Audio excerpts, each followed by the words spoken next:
Welcome to Health Hour. We're your hosts, Benazir and Christy. This is episode 5 of our podcast series, and we'll be diving deep into a topic that touches millions of lives, mental health. And in this episode, we'll be specifying it to issues in the U.S. from the past, present, and future.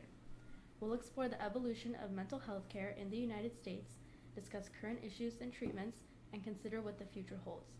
Let's uncover how mental health has been addressed over time and what we can learn to improve care moving forward. The first segment we will cover is the historical context of mental health care in the U.S. Mental health care in the U.S. has a complex and often troubling history. In the early days, mental illness was largely misunderstood and heavily stigmatized. People with mental health issues were frequently confined to asylums, often under harsh and inhumane conditions. These institutions were more about isolation than treatment. That still frightens me, how people who needed serious help were unable to be treated and instead were dealt with inhuman treatments. One of the most haunting real-life stories that exemplifies the harsh and inhumane conditions of early mental asylums is the investigation by journalist Nellie Bly. I heard this on a YouTube channel not too long ago that talks about these scary occurrences. In 1887, Bly went undercover at the Women's Lunatic Asylum on Blackwell's Island in New York City to expose the treatment of patients, and in short, the patients were treated with both harsh physical and emotional abuse. Wow, that is crazy. I can't believe our world used to treat other people like that. Going back to the past of the U.S., the 18th and 19th centuries saw some progress, with reformers like Dorothea Dix advocating for more humane treatment of the mentally ill. Her efforts led to the establishment of state mental hospitals intended to provide better care and living conditions. Despite these advancements, many of these institutions became overcrowded and underfunded, which diminished the quality of care. The late 19th and early 20th centuries brought further changes. Psychoanalysis, introduced by Sigmund Freud, began to shift some focus toward understanding the psychological roots of mental illness. Although treatments were still limited, the introduction of psychiatric medications in the mid-20th century revolutionized mental health care. Drugs like Thorazine allowed for the management of symptoms that had previously required long-term hospital. This was a pivotal event during this time period, marking the beginning of mental health awareness. Yes.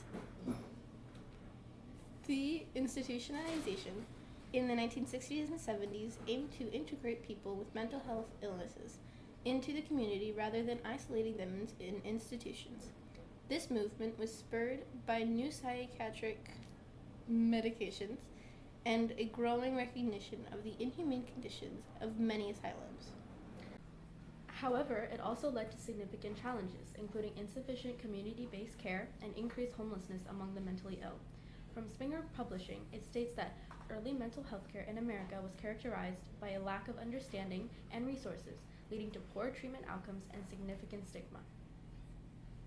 Of course, these feelings were natural and made sense, as with the introduction of new modern ideologies, not everyone in society would welcome them or accept them with open arms. That's amazing. Now, with all of that information, let's move on to the next segment. Now, this segment will cover current mental health issues.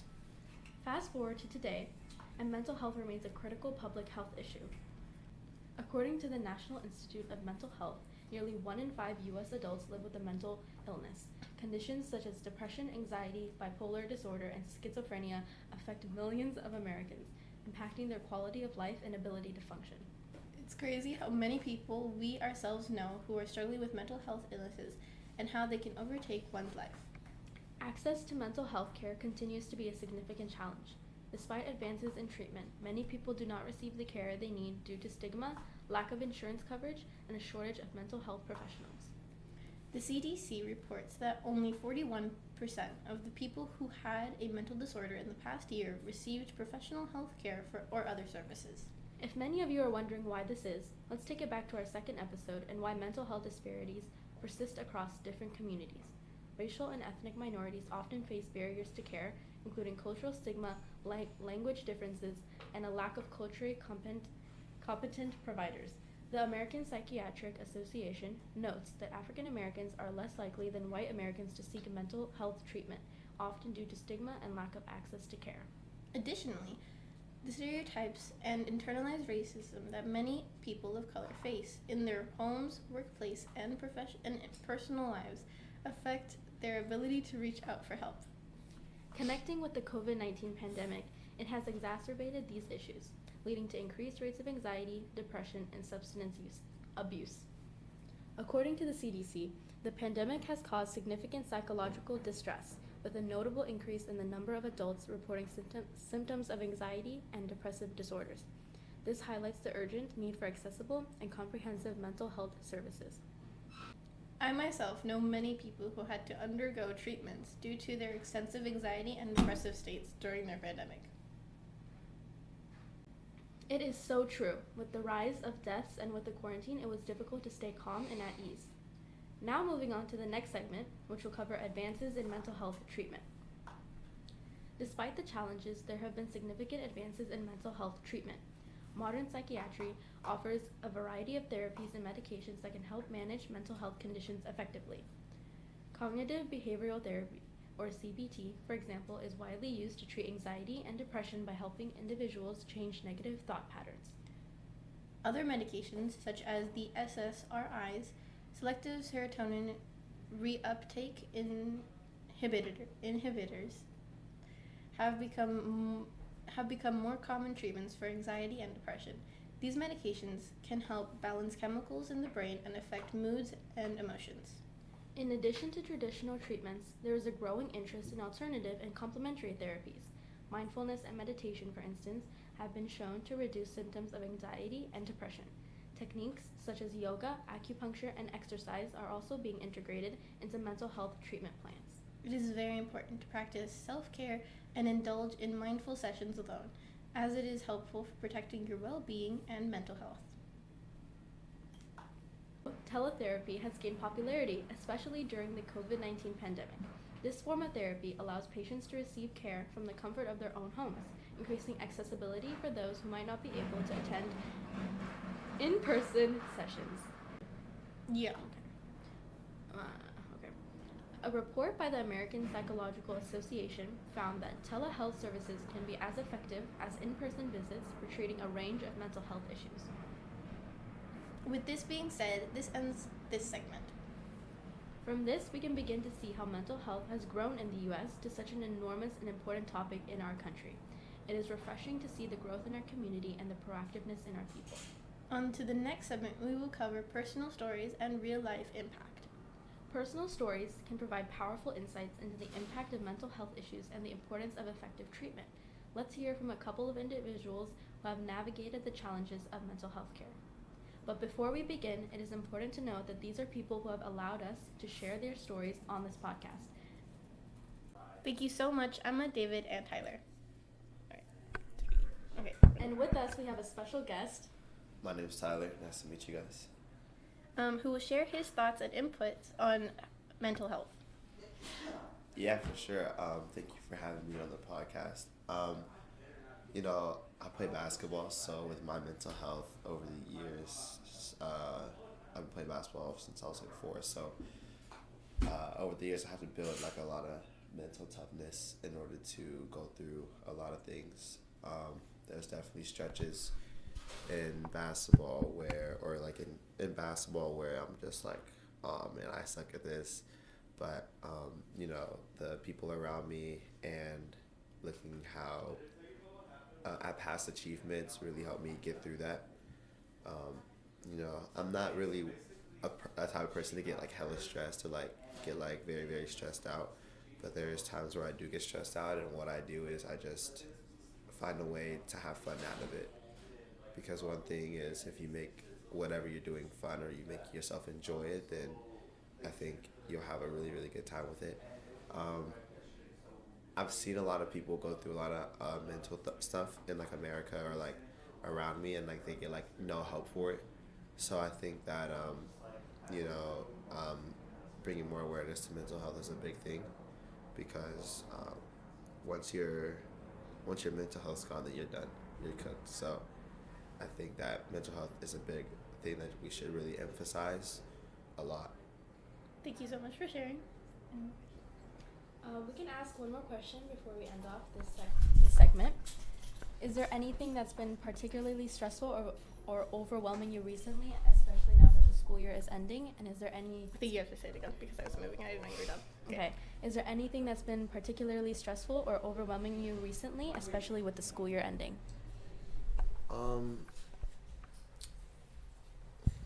That's a good question.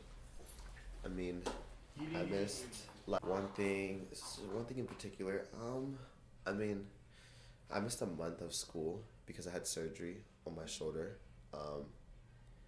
I didn't I like kind of still new to the school and how it works. Like I didn't go here since freshman year, so I'm still figuring out how everything works. And so I didn't know to go on independent studies, so my grades would be absolutely cooked. When I left school before my surgery, I had like hella high grades, like A's and B's.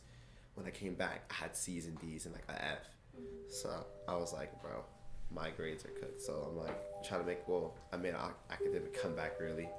So that was kind of overwhelming at first, but then after you just got through it, it ended up being fine. Was there anyone that helped you in particular during that period of time? Not necessarily. I just really just, like I said, I just had fun with it. Like It was I just more of a mindset growth sort of thing. Like, I need to do it for myself. yeah. So I was just like, I like to talk a lot. Like if you ever like around me for more than an hour, you hear me say like hella high things or what I'm gonna do or like, oh, I can do this, and set hella high expectations for myself so that I can really like push through it and show myself that I can do it. So that was kind of the mindset that I used for that academic comeback. Thank you so much, Thank Tyler. you so much. Emma, a college student who struggled with severe anxiety and depression throughout high school.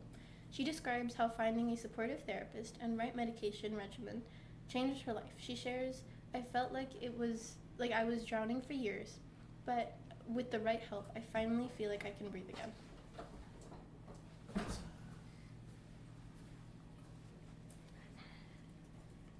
That is so pure. It was so heartening to hear true stories of people we know exclaim their relief and joy having aided their mental health issues. Moving on to the next story, David, a veteran, faced PTSD after returning from deployment. He found relief through a combination of therapy and peer support groups. He stated, talking to others who understand what I've been through has been incredibly healing. These stories highlight the importance of accessible personalized care and the significant impact it can have on individuals' lives. On to the last segment, which covers looking to the future. As we look to the future of mental health care, there are several promising trends and innovations on the horizon. Advances in neuroscience are deepening our understanding of the brain and mental health disorders. This knowledge could lead to more targeted and effective treatments. Digital mental health tools such as apps and online platforms are becoming more sophisticated, offering new ways to monitor and manage mental health. These tools can provide immediate support and resources, making mental health care more accessible to those who need it. For example, the app BetterHelp is a personalized online therapy method for people to use it whenever they may please. Yeah, I heard about that. It's very innovative and represents our growth. Policy changes are also critical. Efforts to improve insurance coverage for mental health services, increasing funding for mental health programs, and address systemic inequalities are essential for creating a more equitable and effective mental health care system. The integration of mental health care into primary care settings is another promising development by providing mental health services in a more holistic and accessible manner. We can ensure that mental health is treated with the same importance and physical health. Thank you for joining us on this journey through the history and future of mental health care in the United States. We've seen how far we've come, but also how much work remains. As we continue to advocate for better mental health care, let's remember the importance of compassion, understanding, and access for all.